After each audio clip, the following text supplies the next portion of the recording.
tienes una inteligencia emocional, un grado de inteligencia emocional diría muy alto. ¿Es esto algo adquirido o es algo innato en ti? Realmente adquirido. Lo tiene que ver con la educación y con la sociedad que hemos decidido construir juntos. No podría trabajar si no pudiera poner algo de creatividad en mi vida cotidiana. El día que pensé y me di cuenta que quería ser yo, tenía que aceptar esta vulnerabilidad, porque es parte de mi personalidad, como es parte de la personalidad de muchos, ¿no? ¿Alguna experiencia transformadora, tipo personal o profesional? Creo que la primera razón de mi inteligencia emocional fue un tema de entender como niño, me sentía diferente, este mundo no es siempre positivo conmigo, ¿no? Entonces, ¿qué hago para entender si hay un riesgo? ¿Qué otras cosas te han funcionado a ti o te funcionan en el día a día para desarrollar tu inteligencia emocional? Si entiendo a la otra persona. Yo llego temprano y me voy tarde. Y vas a ganar un nivel de entendimiento de la otra persona que hace que cuando vas a regresar a una sesión con esta persona después, te vuelves más dispuesto a entender el contexto. Julia, que no. ¿Cómo la inteligencia emocional puede convertirse en un vector que abra las puertas para despertar el potencial de las personas como fuerza transformadora de las organizaciones? Hola, somos Borja y Paula y esto es Caer de Pie. Buenas tardes, Julián. Buenas tardes. Encantados de tenerte aquí hoy con nosotros. Muchas gracias por la invitación. Nada, un placer. Una cosa interesante, 20 años en Engie, pero has estado prácticamente en todos sitios, ¿no? Has estado en distribución de gas, transporte, comercialización y ahora estás en TI. ¿Cómo has hecho para reinventarte tanto? Creo que al final es una mezcla entre seguir mi intuición y sentir cuando ya había entendido lo que quería entender de una posición. En promedio cambió cada 3 años más o menos, pero también quería divertirme un poco más en ciertos temas. Por ejemplo, empecé mi carrera en una isla, en Córcega, y empecé con temas de GPL. Pero para mí el GPL, digamos que no es el gas más limpio que pueda existir en la industria. Entonces quería entender mejor el gas natural y en particular lo que quería decir la apertura de mercados en Europa. Entonces me fui allá, trabajé en temas más de conceptualización del modelo. Es muy interesante de ver cómo lo físico se puede conceptualizar a nivel comercial. Y entonces una vez que entendí el punto de vista del lado de infraestructura, dije, pues quiero ver lo que pasa del lado de comercialización, ¿no? Y lo que siempre fue un eje importante desde quizás mi segunda posición fue de intentar entender cómo la tecnología y lo digital podía mejorar el trabajo hasta crear muchas herramientas a lo largo de mi carrera. Entonces hubo un momento donde dije, ¿por qué no voy a Haití? Y entonces, por eso, la posición de director de TI ahora. Algo también interesante es que las empresas como Engie, ¿no? Grandes energéticas, empresas de utility, se han reinventado mucho, han pasado desde mercados de mucha rentabilidad hacia ser los que están casi que liderando esa transición hacia lo renovable, lo verde, lo ecológico. ¿Crees que también esa transformación propia de la empresa ha podido afectarte a ti en tu transformación personal? Digamos que más bien lo que veo es que una empresa de este tamaño, muchas veces digo a mis colegas que es el tamaño de Disney, ¿no? Porque no conceptualizan bien lo que es una empresa de energía y ya ver empresas que conocemos en cuestión de tamaño. Entonces es una empresa tan grande que por supuesto como cualquier empresa tiene que evolucionar con el contexto, que las oportunidades, si las buscas, si demuestras que puedes obtenerlas, son varias. Y entonces creo que más bien me di cuenta que esta empresa me permitía cambiar mucho, aprender, evolucionar en mi carrera sin necesitar cambiar de empresa. Bueno, y entrando un poquito más hacia Julián como persona. Al final tú eres ingeniero de minas. Así es. El ingeniero, por lo menos desde mi perspectiva, no sé si la compartís vosotros, suele ser alguien un poquito más cuadrado, ¿no? Una persona que tiende a ser muy racional, que al final pues le gusta el proceso, le gusta pues el tener el camino claro. Sin embargo, en tu caso, eres una persona altamente emocional, tienes una inteligencia emocional, un grado de inteligencia emocional diría muy alto. ¿Es esto algo adquirido o es algo innato en ti? Para mí es realmente adquirido. Yo creo que, primero, no es porque somos ingenieros que no podemos tener inteligencia emocional. Creo que eso es un punto esencial. Creo que la parte cuadrada ayuda a conceptualizar el mundo o incluso actividades, hasta manuales, de manera más lógica. Pero la parte de inteligencia emocional yo creo que se adquiere de diferentes maneras. Creo que hay una cuestión de educación, por eso decimos también que la inteligencia emocional o la empatía, que al final es un tema que vamos a hablar mucho, puede ser más de género femenino que de género masculino. Pero tiene que ver con la educación y con la sociedad que hemos decidido construir juntos. No quiere decir que es inaccesible para los hombres tampoco. Y a eso pues vas a agregar cambios. Nací en el campo, pero viví muchos años en París, unos meses en Beijing, en Madrid, en Buenos Aires.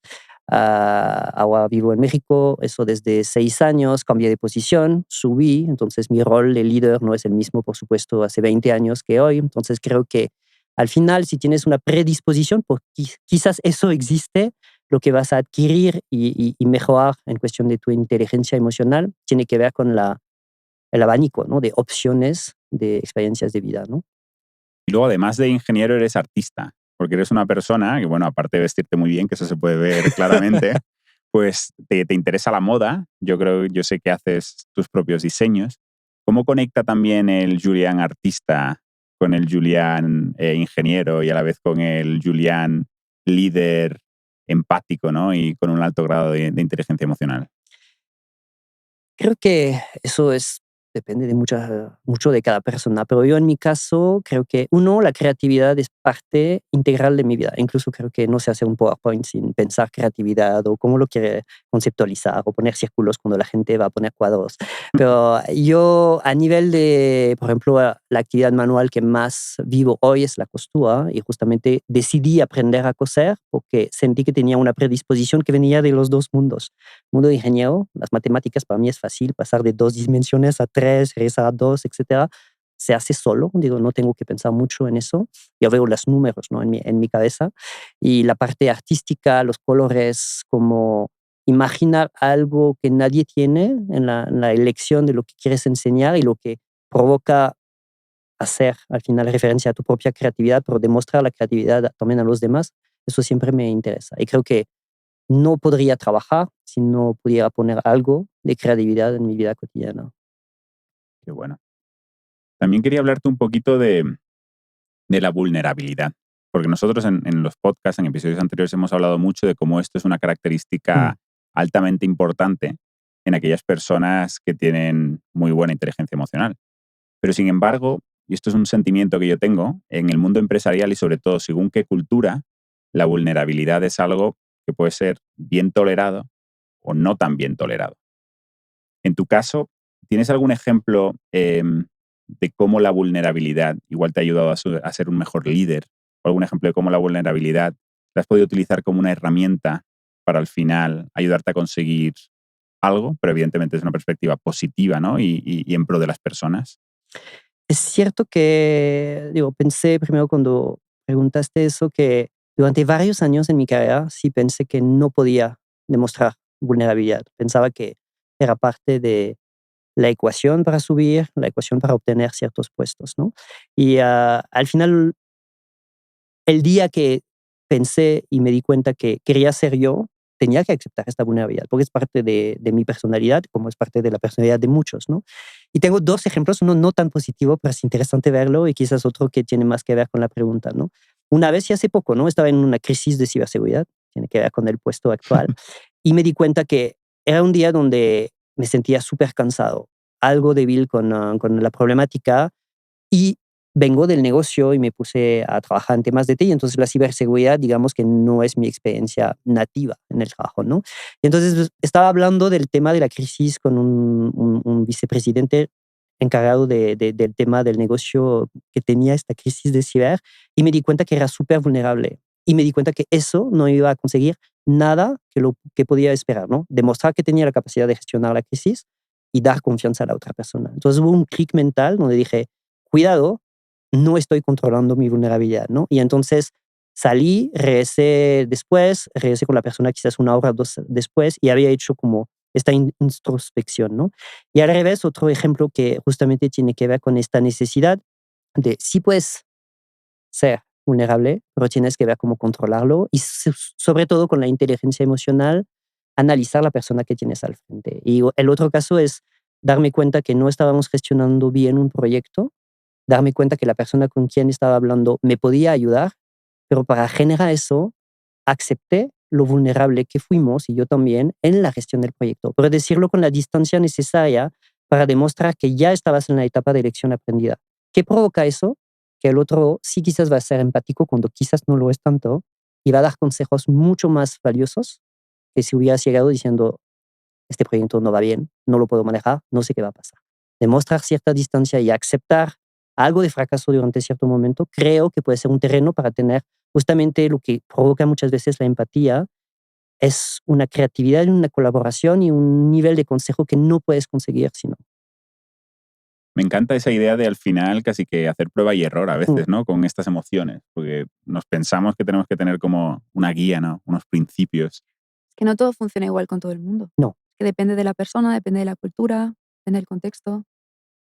No puedes simplificarlo con un único método.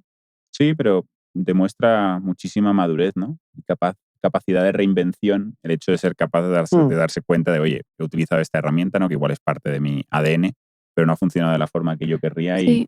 al final pues doy ese paso atrás, introspección, que me encanta que hayas utilizado esa palabra, me doy cuenta y vuelvo a la sala, pero con una idea un poquito O distinta. sea, al final yo creo que la vulnerabilidad es un vehículo de conexión muy fuerte entre seres humanos. Lo que pasa que al final cuando tú estás hablando de un contexto laboral puede también ser un limitante, ¿no? Sí, O generarte un problema. Entonces tienes que saber cómo medir hasta dónde eres vulnerable y qué otra cosa estás trayendo a la mesa, ¿no? y creo que justamente este tema de medición es clave porque el contexto promedio del tipo de líderes que podemos tener en las empresas, pero también en el mundo político, etcétera, tiene más chance de ser machista o tener una Ujú, posición mucho más de tengo que ser así, un líder más firme. Entonces la vulnerabilidad se tiene que usar con precaución, ¿no? ujú, Y yo creo que justamente es ahí donde la inteligencia emocional te ayuda, porque tienes que medir el riesgo que tomas a ser vulnerable. ujú, Pero la vulnerabilidad puede tener diferentes expresiones, ¿no? Como comentaba, creo que si sabes controlar lo que estás sintiendo y demostrar cierta vulnerabilidad, pero demostrando que sigues el líder,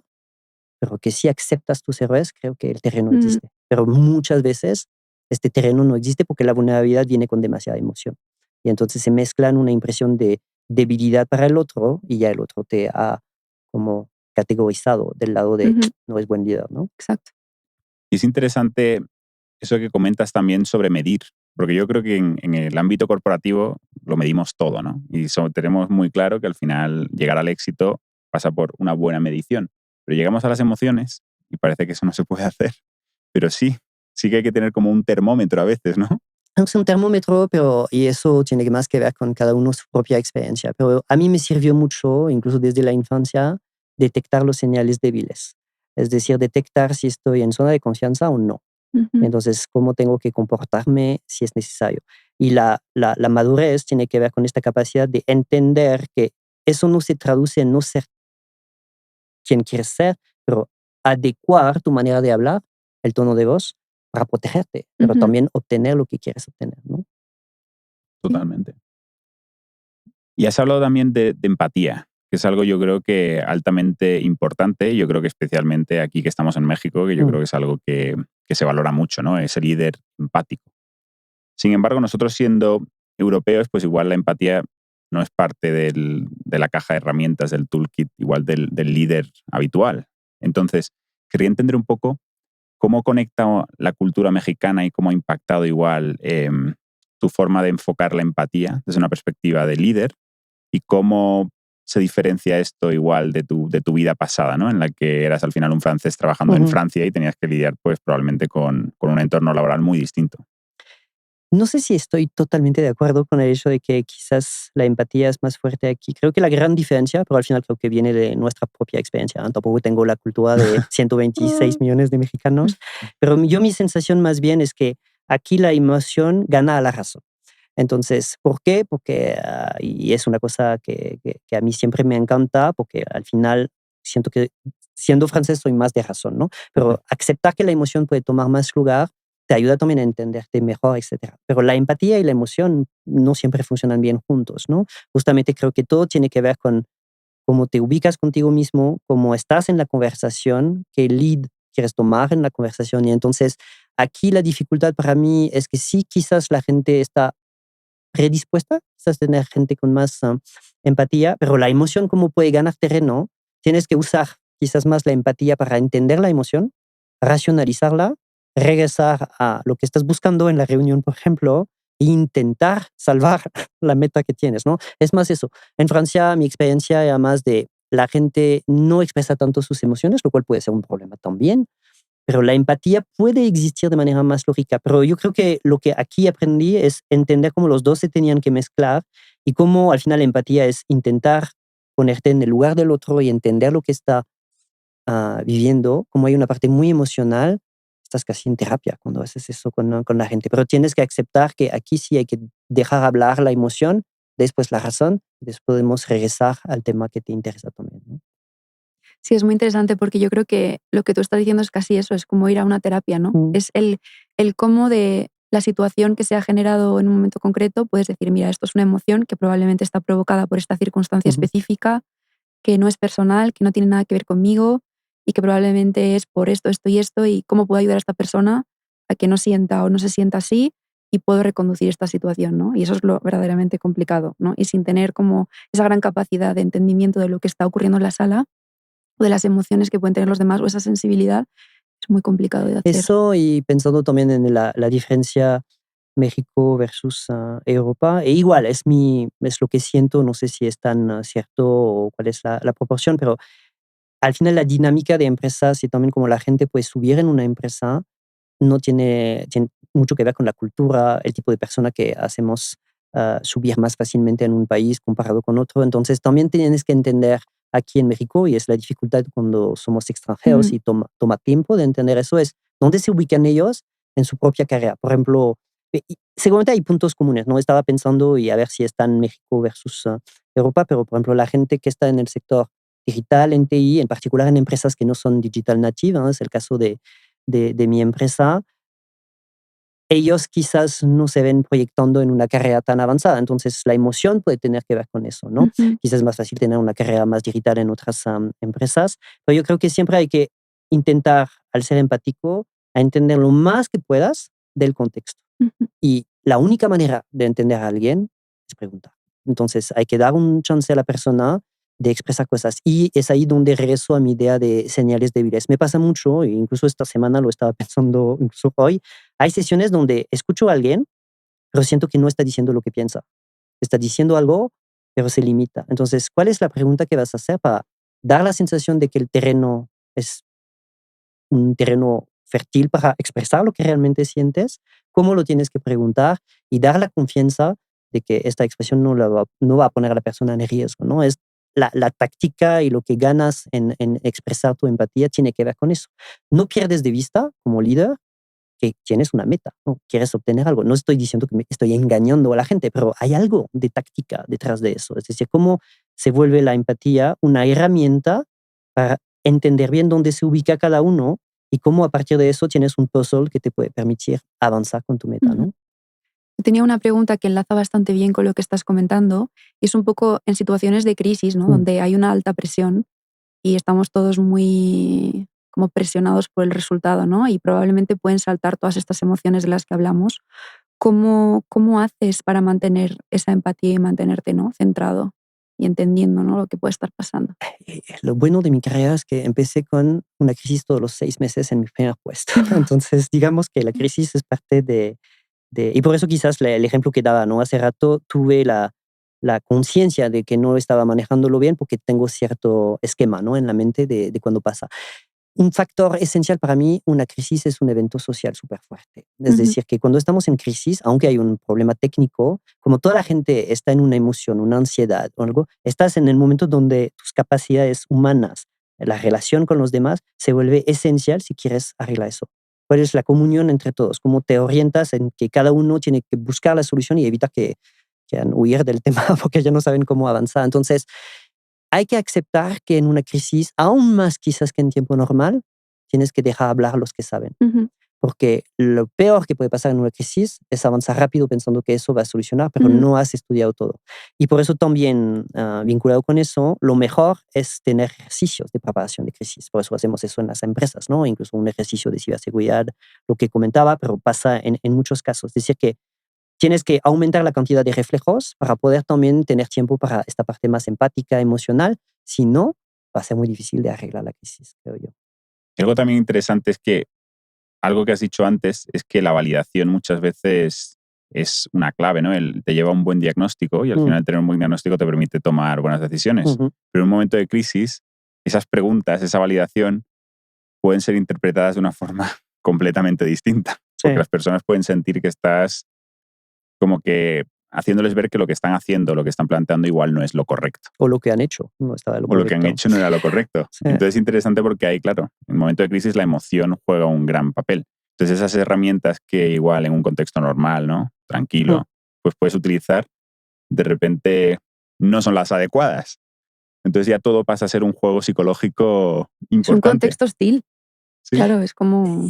Es una cosa rara porque no sé, estaba pensando en la costura al mismo tiempo porque siento que es una mezcla entre regresar al sentido común y ser ingeniero ahí me sirve mucho. Es decir, cuando no entiendes, yo cuando no entiendo pregunto. No puedo quedarme sin entender. Entonces es una cuestión de repetición y llegar a eso, pero también tienes que dejar espacio a la creatividad porque justamente si tienes una crisis es que hay algo que hicimos que no funcionó o quizás nos atacaron, pero es algo que no hemos protegido. Entonces sí tienes que entender cómo tu diagnóstico es robusto y entender cómo tu empatía es la más neutra posible, porque si se escucha algo de fue tu culpa o hubiéramos debido hacer eso hace 3 minutos, pero no es el caso, lo único que cuenta al final es el presente, porque el pasado no lo vas a cambiar. O si lo vas a cambiar, tienes que pensarlo después de la crisis en lecciones aprendidas, ¿no?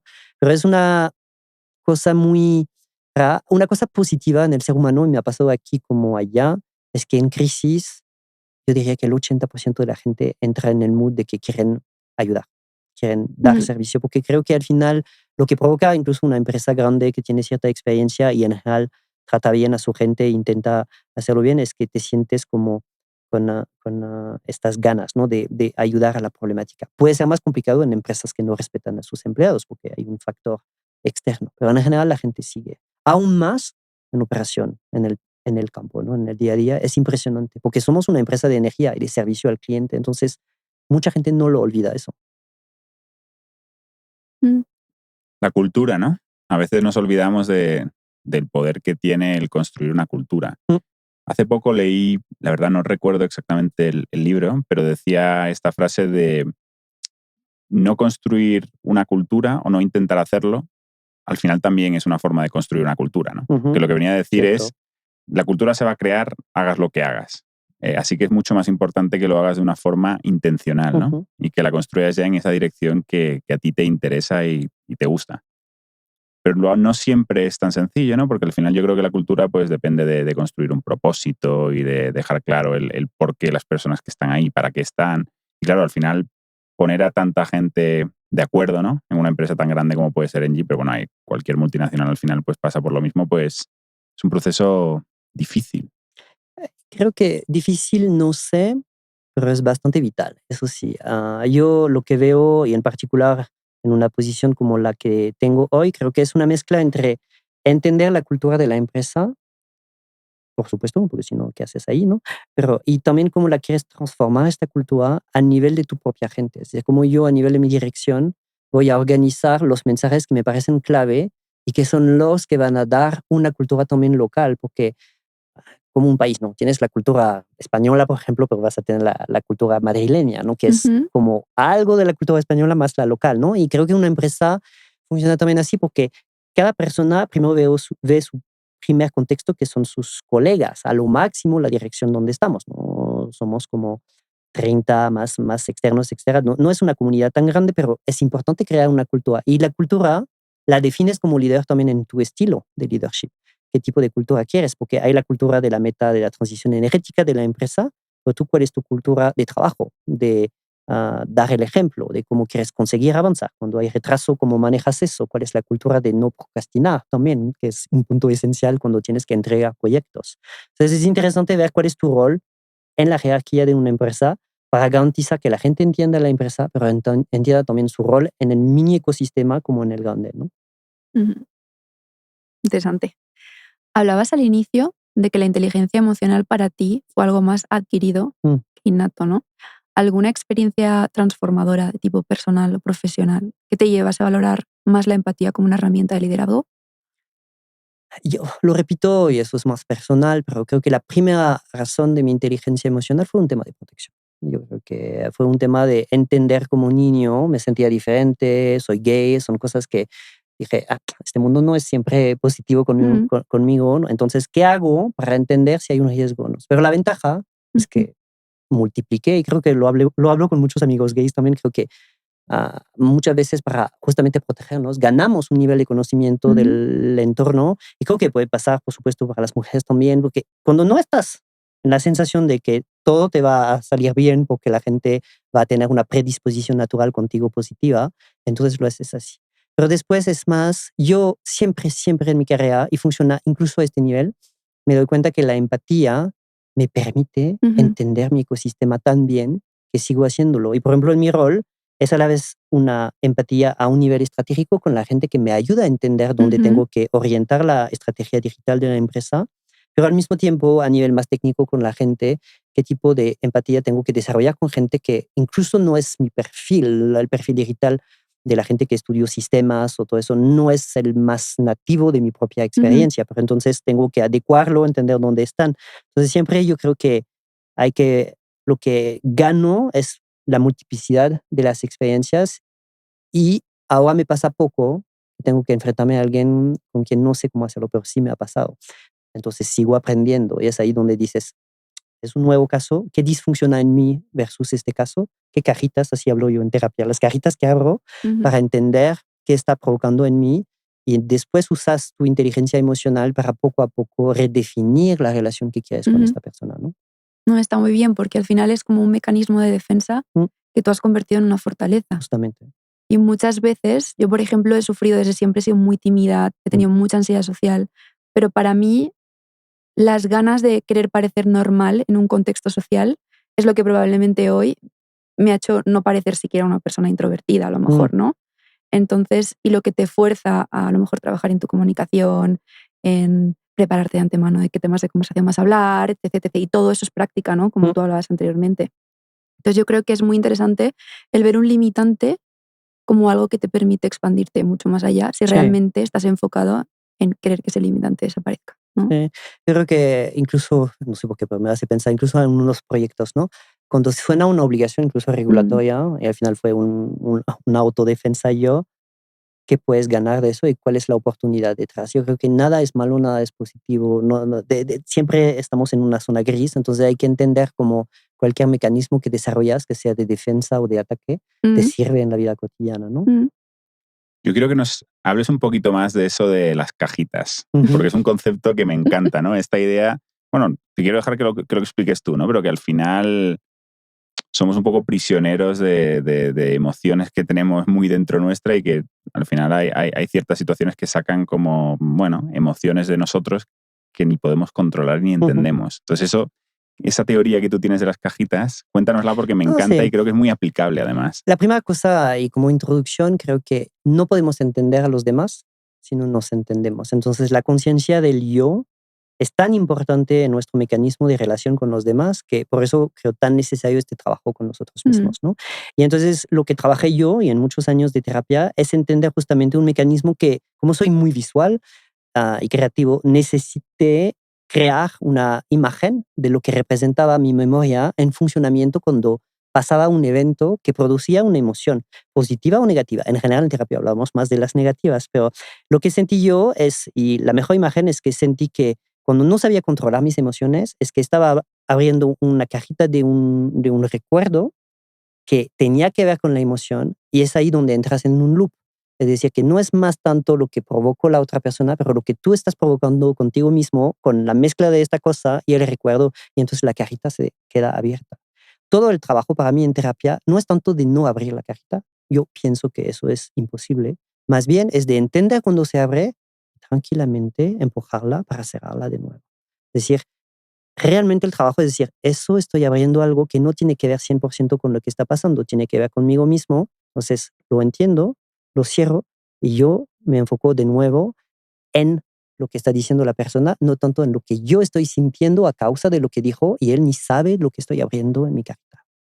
Si no hablamos de traumas pasados y triggers, ¿no? Que te generan Trauma, justo. una reacción específica. Pero hasta nos pasa con un olor. Digo, estamos llenos de colores, ¿no? Y de Ujú. cajitas, perdón, y incluso los colores, para mí por eso es tan vital. Creo que cada cosa que interactuamos, ¿no? Con gente, con palabras, con voces, con tonalidades, con acentos, incluso todo eso puede abrir cajitas, ¿no? Y Ujú. tu primera experiencia en un país también va a construir tu relación con el país porque es la primera cajita que estás construyendo, ¿no?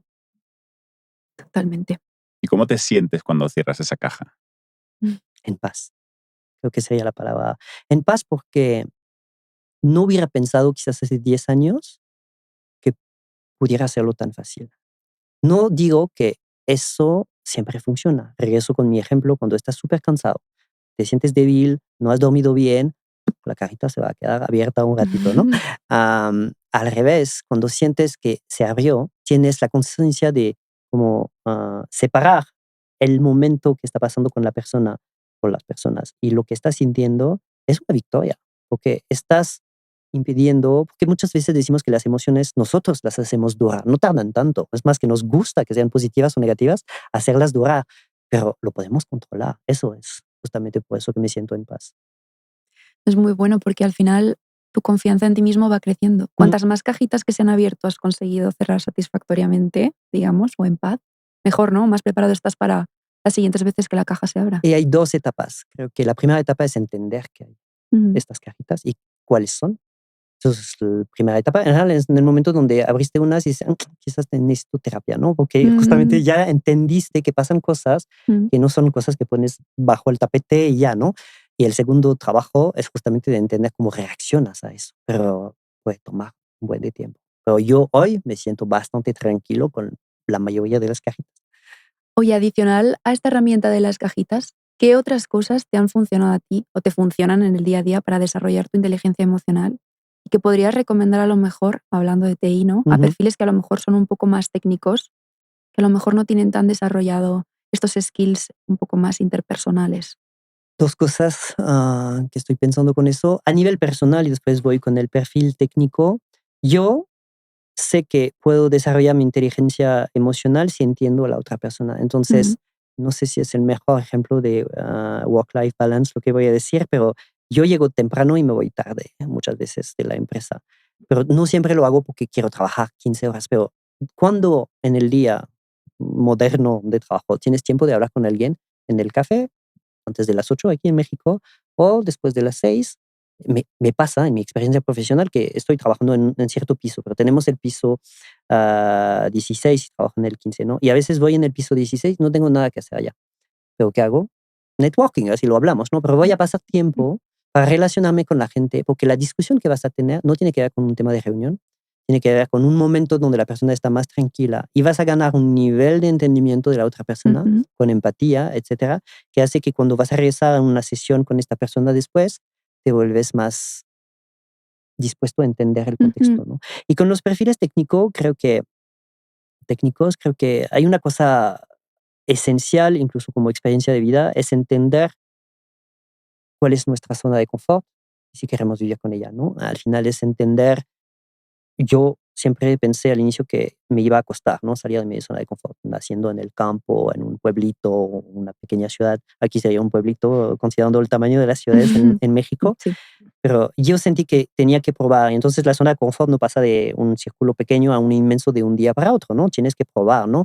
Y creo que lo que falta a los perfiles técnicos, sobre todo debido a cierta manera de estudiar, etcétera, es entender la parte más emocional de, por ejemplo, les digo mucho de ya basta de su email o su Teams que usan en comunicación. Dije, va a hablar con la persona, va a hablar con ella.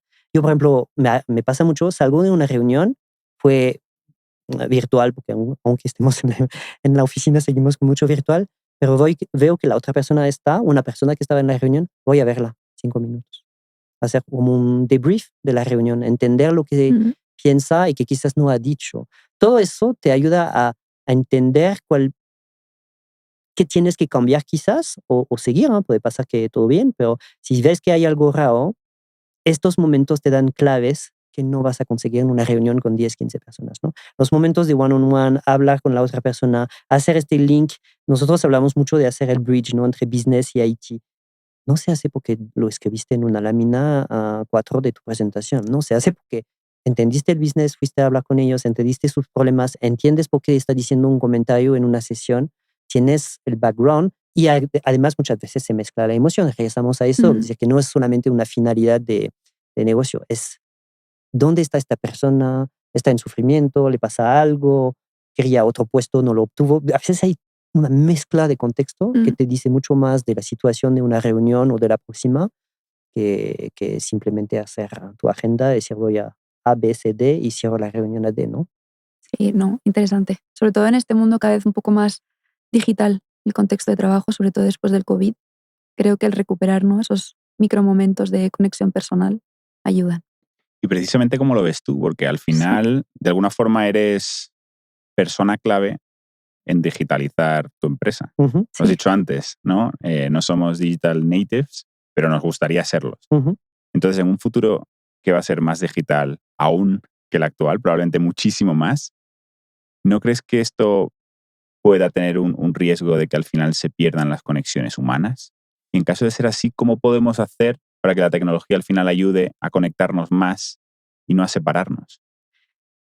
Digo, podríamos ir a tomar un café o una cena con este tipo de pregunta, pero mi sensación es que la digitalización en sí, su meta no es de reemplazar las relaciones humanas. Aunque la robotización permite reemplazar a gente, no quiere decir que no podemos mantener actividades que tienen un valor agregado, incluso hasta inteligencia artificial, generativa, etcétera. Yo pienso que más bien, y es lo que quizás no hacemos como individuo o como empresa, es preguntarnos, ok, si voy a esta meta de digitalización, voy a automatizar este proceso, voy a reemplazar la mitad de mi call center porque voy a tener inteligencia artificial generativa y además ya tiene tonos de voz súper buenos, y entonces, ¿para qué necesito gente? ¿Qué quiero hacer yo después de eso que me permita ser mucho más capaz de entender a mi cliente, entender mejor el promedio de lo que está pasando? Por ejemplo, no es lo mismo de saber que puedes analizar todos los datos, que ni incluso tienes el dato disponible porque nadie lo ha registrado, nadie lo ha digitalizado. Entonces, mi sensación más bien es que siempre hubo revolución digital en este mundo desde siglos. Entonces, más bien es un poco como la cultura del cambio, ¿no? Yo sigo pensando que hay un espacio, y si hay un espacio para trabajar 30% menos o 40% menos, nadie nos va a decir que no. Al final es Ujú. también una cuestión de equilibrio más político, ¿no? De los sistemas y sociedades.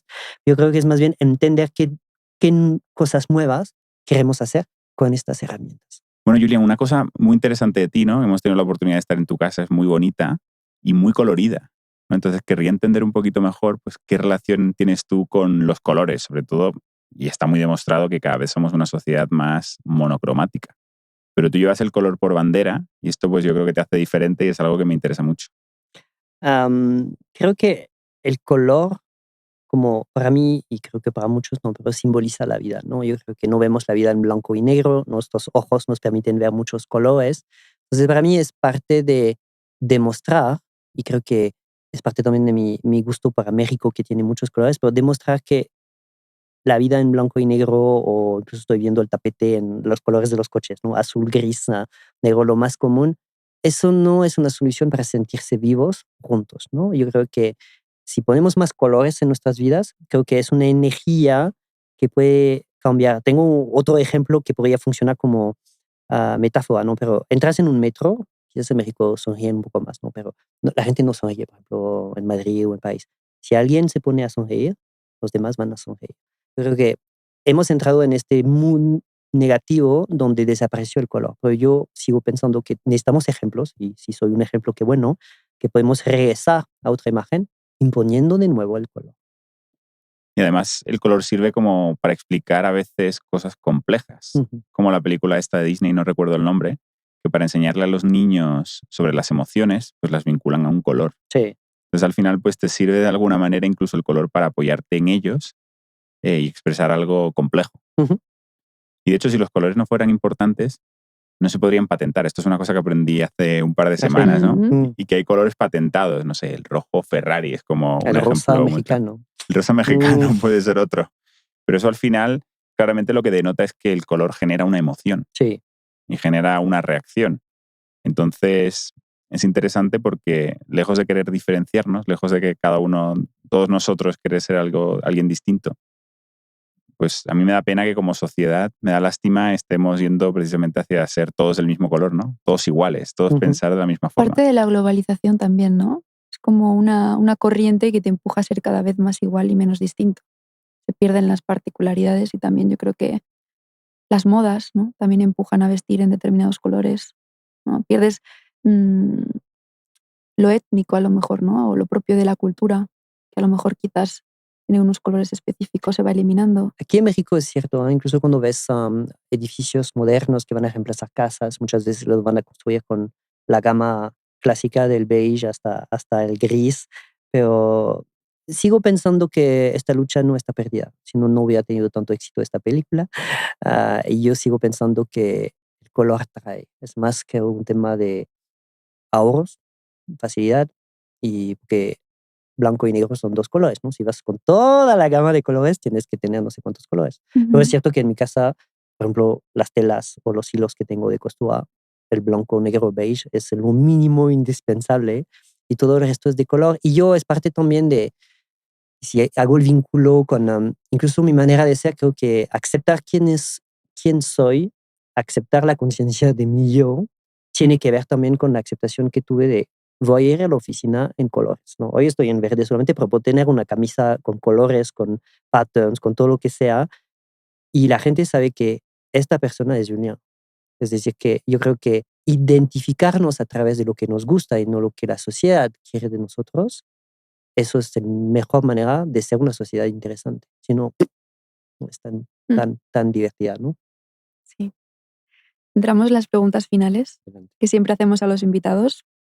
La primera es, ¿cuál es tu hábito fundamental de crecimiento personal que haces hoy? ¿Qué recomendarías a tu yo de hace 10 años? Empecé, para mí está obvio, y lo primero que me viene es terapia.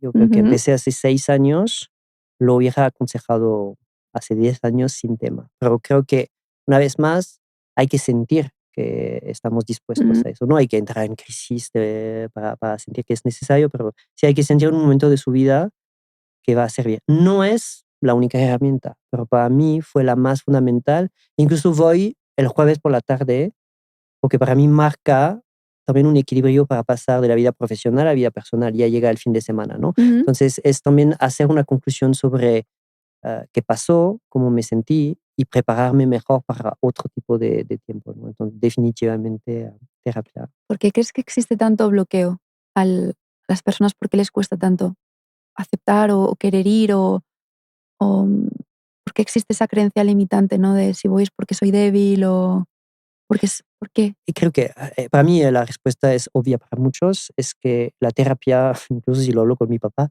creo que la terapia sigue asociada a un tema de enfermedad mental, ¿no? Ujú, Que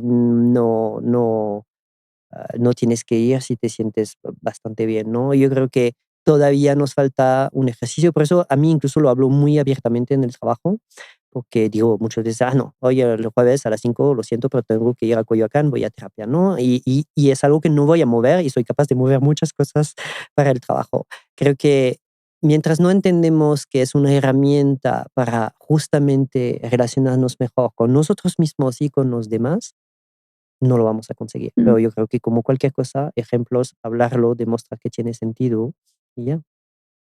Me encanta eso de utilizar simbolismos, Ujú, ¿no? Has hablado de cómo la terapia cambia el chip, ¿no? De lo profesional a lo personal. Mel Robbins, por ejemplo, esta persona que se ha hecho tan famosa de su concepto del 5-4-3-2-1 ujú, para levantarse por la mañana, ¿no? Y salir con fuerzas pese a que igual no tienes las ganas. Y es algo que quiero hacer hincapié porque creo que el construir símbolos a veces pues nos permite sacar partes de nosotros ujú. que igual pues para los cuales igual no tenemos la energía o no tenemos las ganas, pero es una manera al final no deja de ser una herramienta de crecimiento personal, no deja Sí, de ser como el journaling, ¿no? A mí yo lo sí. que, lo que leo es que para ti la terapia es como tu journaling de la semana. sí. A veces digo, pues tomé un café con mi terapeuta, pero no pasa nada, me sirvió. Mm. No, está súper bien. La siguiente pregunta es, ¿qué creencia sobre ti mismo tuviste que abandonar, em, para poder avanzar o seguir creciendo? Crear en la capacidad de obtener cosas que no parecían lógicas donde nací, ¿no? Lo repito, vengo de una familia, pues, promedia en cuestión de nivel social, etcétera, pero de una región muy agrícola en Francia, donde hasta imaginarse en París sonaba un riesgo. A los 19 años voy a estudiar en París, a los 22 voy a vivir 6 meses en Beijing, a los 24 estoy viviendo en Buenos Aires.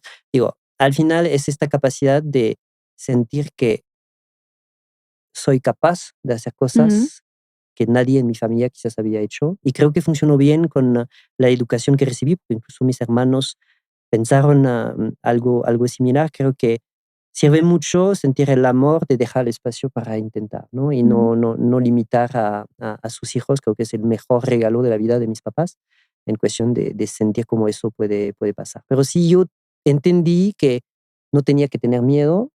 E incluso cuando tengo miedo, mi intuición dice, va, Ujú. y voy. Qué bueno, qué bueno. Mm, Última pregunta. Va sobre futuro, ujú. legado. ¿Qué, qué esperas que la gente recuerde de ti? ¿O qué impacto esperas dejar en las personas que te rodearon? En lo laboral y en lo personal, ¿no? En lo laboral, y creo que es lo que más me gusta, es esta parte de management que no hablamos tanto, pero esta capacidad de hacer crecer a los demás, ¿no? Ujú, ¿Cómo vas a sentir que los consejos que has dado, los proyectos que has asignado, como poco a poco ves evolucionar a la persona? Algo que también estoy probando muchas veces desde años en mentoría, ¿no? Yo creo que lo más bonito para mí es sentir que hay gente que tuvo un clic mental porque pasamos unas horas en unos momentos específicos donde han visto una puerta que no estaba abierta y sí yo les ayudé a verla un poco abierta. Tú no haces el trabajo, solamente lo que haces es abrir el camino. Y creo que en management y en experiencia de vida es bastante esencial. Y al crecer en una empresa, al crecer a nivel de tus responsabilidades, te das cuenta que lo puedes multiplicar, lo puedes hacer con gente aún más con una esperanza de carrera más fuerte. Entonces creo que quiero seguir eso sí o sí. Y a nivel personal, creo que lo más que aprendí tiene que ver con la conciencia de mí mismo y entender cómo me puedo relacionar en paz. Creo que en paz es un ujú. término, niño podía gritar, enojarme de cosas, etcétera. Hoy no manejo nada, a excepción de quizás con estrés o a veces puede cambiar tu tono de voz, ¿no? Pero sentirme en paz conmigo mismo me ayuda a ser un buen amigo, un buen novio, alguien con quien puedes confiar. En general, si la gente me pide algo y que digo que sí, lo voy a hacer, sí o sí, no Ujú. estoy esperando. Yo creo que también lección de vida es que el tiempo es corto, entonces lo que quieres hacer, hazlo. Qué bueno. Pues me encanta Que cerrar con ese concepto de abrir la puerta. Así Ujú. que muchísimas gracias hoy por abrirnos la puerta De a tu nada, vida, a tus tus cajitas. conocimientos, a tus cajitas, tus emociones. Ha sido un placer un y placer. esperamos tenerte de Igual, nuevo en el futuro, Julián. con mucho placer. Muchas gracias, ¿no? Gracias. Un gusto escucharte, la verdad.